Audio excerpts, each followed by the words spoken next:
বরাত কাছে আসলে এ ধরনের প্রশ্ন অগণিত আসে, অনেকেই করতে থাকেন যে সব বরাতের নামাজ কয় রাকাত পড়বেন, কিভাবে পড়বেন। আলহামদুলিল্লাহ, এদের একটা ভালো জিনিস যে মানুষ ইবাদত বন্দেগী করতে চায়, তার পদ্ধতি জানতে চায়, এটা তো ভালো জিনিস আলহামদুলিল্লাহ।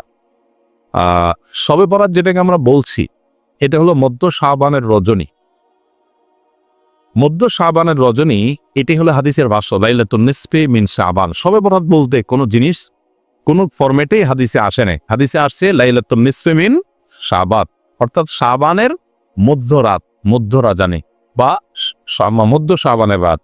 এটা হলো এই রাতের হাদিস সিদ্ধ নাম। তো এই রাতে মর্যাদা এবং ফজিলত নিয়ে নানামুখী কথা আছে। এ ব্যাপারে কোনো সন্দেহ নেই যে এ রাতের মর্যাদা নিয়ে বহু হাদিস বর্ণিত আছে, বহু হাদিসে এ রাতের মর্যাদা সম্পর্কিত বর্ণনা আছে। তবে সেগুলোর বেশিরভাগই হলো খুবই দুর্বল সূত্রের বর্ণনা। সবগুলোকে একত্র করলে বা সবগুলোর যে আপনার অবস্থান আছে সেগুলোকে অ্যানালাইসিস করলে এবং এ বিষয়ে যে গ্রহণযোগ্য লেভেলের হাদিসও আছে সেগুলোকে সামনে রাখলে পরিষ্কার হয় যে মধ্য শাবানের রাতের মর্যাদা একেবারে অস্বীকার করার সুযোগ নেই। আমাদের ইসলাম আছে, নানা রকম মত আছে, ভিন্ন কথা, বা হাদিসগুলোকে সামনে রাখলে পরিষ্কার হয় যে এই রাতের মর্যাদা একেবারে অনস্বীকার্য, মানে অস্বীকার্য বা স্বীকার করা যায় না, অস্বীকার করতে হবে এরকম না, বরং এটা স্বীকার্য। এ রাতের মর্যাদা আছে। কি মর্যাদা আছে? আল্লাহ সুবহানাহু ওয়া তাআলা এই রাতে মানুষকে সাধারণ ক্ষমা ঘোষণা করেন, সাধারণ ক্ষমা ঘোষণা করেন। আল্লাহ তাআলা গণহারে ইমানদারদেরকে মাফ করেন। তবে অর্থাৎ ছোটখাটো যে গুনাহগুলো হয় মানুষের সবগুলো আল্লাহ তাআলা মাফ করে দেন। তবে দুই ধরনের গুনাহ করলে সেগুলো মাফ হয় না, বা তাদেরকে আল্লাহ তাআলা গণহারে মাফ করেন না। গণক্ষমার আওতায় তারা পড়ে না। তারা কারা? এক হলো মুশরিক, যারা শিরকে লিপ্ত, আরেকটা হলো মুশাহিন, আপনার কারো সাথে শত্রুতা, বিদ্বেষ, হিংসা এগুলা লালন করে, এরকম লোক। তাহলে আপনি লাইলাতুল নিসফি মিন শাবান বা মধ্য শাবানের রাত, যেটাকে আমরা শবে বরাত বলি, এই রাতে ক্ষমা পাওয়ার জন্য নিজেকে উপযোগী করে তুলবেন, অর্থাৎ শিরক থেকে মুক্ত থাকবেন এবং হিংসা বিদ্বেষ থেকে অন্তরকে পরিচ্ছন্ন করবেন। এটাই হলো আপনার শবে বরাতের আমল বলতে পারে। অর্থাৎ মধ্য শাবানের রাতের আমল হলো এটাই বলতে পারেন যে এই দুইটা গ্রুপের মানুষকে যদি আল্লাহ মাফ করবেন না, অতএব আমি ওর মধ্যে আছি কিনা চেক করে, ভেরিফাই করে, যাচাই বাছাই করে নিজেকে সেখান থেকে বের করে আনা এবং নিজের মনটাকে ফ্রেশ করা, কারোর প্রতি বিদ্বেষ হিংসা না রাখা, কেউ করলেও তাকে ক্ষমা করে দেওয়া, উদার মন হওয়া, হিংসা না রাখা এবং শিরক থেকে মুক্ত থাকা। এটা হলো আমাদের সবচেয়ে বড় প্রস্তুতি এবং বড় পড়া। সেই সাথে আল্লাহ সুবহানাহু ওয়া তাআলা এই রাতে বান্দাকে ক্ষমা করবেন। আমি সে ক্ষমা লাভের আশায় যদি আমি নিজস্ব উদ্যোগে আল্লাহর কাছে দোয়া ইবাদত বন্দেগী করি, সেটা আমার করার সুযোগ আছে, কিন্তু সেটাকে এই রাতের আমল হিসাবে যেই ফরম্যাটে আমাদের সমাজে এস্টাবলিশ করা হয়েছে, হাদিসে আসলে এটাকে এইভাবে গুরুত্ব দেওয়া হয়নি। কবর জিয়ারত করে অনেকে, এ সম্পর্কে একটা হাদিস পেশ করা হয়, সেই হাদিস কোনোভাবেই গ্রহণযোগ্যতার লেভেলে পৌঁছায় না। সমস্ত মুহাদ্দিসদেরই একই কথা, অথচ আমরা অনেকে এই রাতে কবর জিয়ারত করাটাকে জরুরি মনে করি বা সুন্নত মনে করি। কবর সারা বছরই জিয়ারত করা যায়, এ রাতে করা যাবে না এমন কোনো কথা নাই, কিন্তু এই রাতে করার জন্য আলাদা করার কোনো সুযোগ নাই। আবার হালুয়া রুটির প্রচলন আছে, সেটা আরো জোরে সোরে আছে, কারণ বাঙালি যেখানে খাওয়ান দাওয়ান আছে, দুলদাম আছে, ওখানে বাঙালি আছে। সেটা কি শবে বরাত নাকি 31st নাইট? সেটা কি ওই যে গুড়ি উড়ানোর উৎসব নাকি ওই চৈত্র সংক্রান্তি? সেটা কি হিন্দুদের কোনো অনুষ্ঠান না মুসলমানদের কোনো অনুষ্ঠান? এসব দেখা দেখি নেই। বাঙালি ফুর্তি প্রবণ একটা জাতি, যেখানে ফুর্তি আছে বাঙালি সেখানে আছে। সেটা যে ধর্মের নামে হোক, সেকুলার হোক, অন্য কিছু হোক, ফুর্তিতে বাঙালি আছে, বুঝুকে বাঙালি আছে, উৎসব বাঙালি আছে, বিবেক বিবেচনা বোধ কাজ করে না। এই যে সেন্ট ভ্যালেন্টাইন্স ডে নিয়ে এই বছর বিবিসি বাংলাতে একটা রিপোর্ট হয়েছে, রিপোর্টটা পড়ে দেখবেন। এটা কোত্থেকে আসছে, কাদের দিবস? এটা খ্রিস্টানদের একটা দিবস, এটার সেকুলার দিবস বানায় আপনাদের সবাইকে গিলাচ্ছে।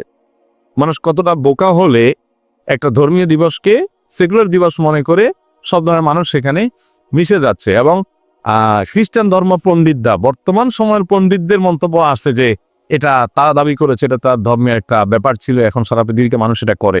তো যে সমস্ত যুবক এটাকে ভালোবাসার দিবসের নাম দিয়া এই বাবালুচায় যারা গা বাজাচ্ছেন, তারা রীতিমতো খ্রিস্টানদের দিবস পালন করছেন। ইমান নিয়ে টানাটানি হওয়ার মতো বিষয়। এতটুকু আমাদের হিতাহিত জ্ঞান থাকা উচিত যে কোনটা কোত্থেকে আসছে। তো যেটা বলছিলাম যে আমরা আসলে উৎসব পাগল জাতি, যা পাই সেটাই উৎসব করি। তো সব রাতে আমরা হালুয়া রুটি খাওয়া একটা উৎসব। এক সময় ওই পটকা ফুটাইতো বলাবেন, তাই না? বাজি ফুটাইতো। আলহামদুলিল্লাহ এগুলো অনেকটা কমে গেছে ওলামা ইকরামের সচেতনতা সৃষ্টির যে প্রচেষ্টা, সেটার মাধ্যমে। তো পটকা ফুটানো, হালুয়া রুটি খাও। হালুয়া রুটি কেন খায়? বানান এসে হাদিস যে নবী সাল্লাল্লাহু আলাইহি ওয়াসাল্লাম দাঁত মুবারক শহীদ হয়েছে উহুদের যুদ্ধে, এই জন্য উনি হালুয়া খাইছেন, সেজন্য আমরা হালুয়া খাচ্ছি। আরে ভাই, রাসূল সাল্লাল্লাহু আলাইহি ওয়াসাল্লামের দাঁত শহীদ হয়েছে যে হালুয়া খাইছে, যে উহুদ যুদ্ধ যে দাঁত ভাঙছে, সেটা তো শাবান মাসে হয় না, রজব মাসে হয় না, এটা তো অন্য সময় হয়েছে। এই সময় আপনি হালুয়া খাওয়ার মানে কি হঠাৎ করে?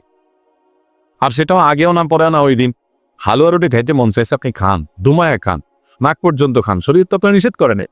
কিন্তু এটা কি ইসলামের নাম দিয়ে খাচ্ছেন কেন? হালুয়া রুটির সাথে ইসলাম কোনো সম্পর্ক নাই। খাচ্ছে, আদান প্রদান করতেছে। হ্যাঁ, তো ইবাদত করা ভালো। আমি শুরুতে বলেছি, প্রশ্ন করেছেন, সেটা খুব প্রশংসনীয় যে ইবাদতের পদ্ধতি জানতে চাচ্ছেন। তার মানে আপনার ইবাদতের প্রতি আগ্রহ আছে, সেটাকে আমি প্রশংসা করেছি। কিন্তু ইবাদত কোনটা আর বেদাত কোনটা পার্থক্য করতে জানতে হবে। ইসলামের নামে নকল ইবাদত, সেটাকে বলা হয় বেদাত, যেটার কোনো প্রুফ কোরআন বা হাদিসে নাই। তো এই সবরাত কেন্দ্রিক হালুয়া রুটি, এরকম অনেক কাজ আছে। হালুয়া রুটিতে জ্বালা দিছেও নাই, কোত্থেকে পাইছে নিব? আমাদের সমাজে এটা প্রতিষ্ঠিত। ওই যে হুজুগ আসছে, ওইটাকে আমরা ধরে রাখতে পছন্দ করি, যেহেতু উৎসর্গকর। আবার অনেকেই সবরাতে রাতে মসজিদে ইবাদতবন্দি করতে আসে, নিজে ইবাদতবন্দি করে, এই আশায় যাতে ভাগ্যটা সারা বছরে ভালো লেখা হয়, তাই না?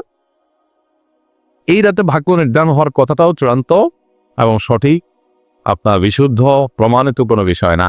বরং সূরা দুখানের 3 এবং 4 নম্বর আয়াত যদি আপনি দেখেন কোরআন কারীমে, দেখুন আল্লাহ বলেছেন, ইন্না আনজালনাহু ফি লাইলাতিন মুবারাকাতিন ইন্না কুন্না মুনজিরিন। আমি একটি বরকতময় রাতে কোরআন নাযিল করেছি এবং ফিহা ইউফরাকু কুল্লু আমরিন হাকিম। আল্লাহ বলেছেন সে রাতেই সব গুরুত্বপূর্ণ বিষয়গুলো ধার্য করা হয়। লাইলাতুল কদর যেদিন কোরআন রাতে কোরআন নাযিল হয়েছে, আমরা বানানিছি এটাকে ভাগ্য নির্ধারণের রজনী। বরাত মানে ভাগ্য, তো শবে বরাত মানে ভাগ্যের রাত, তাই না?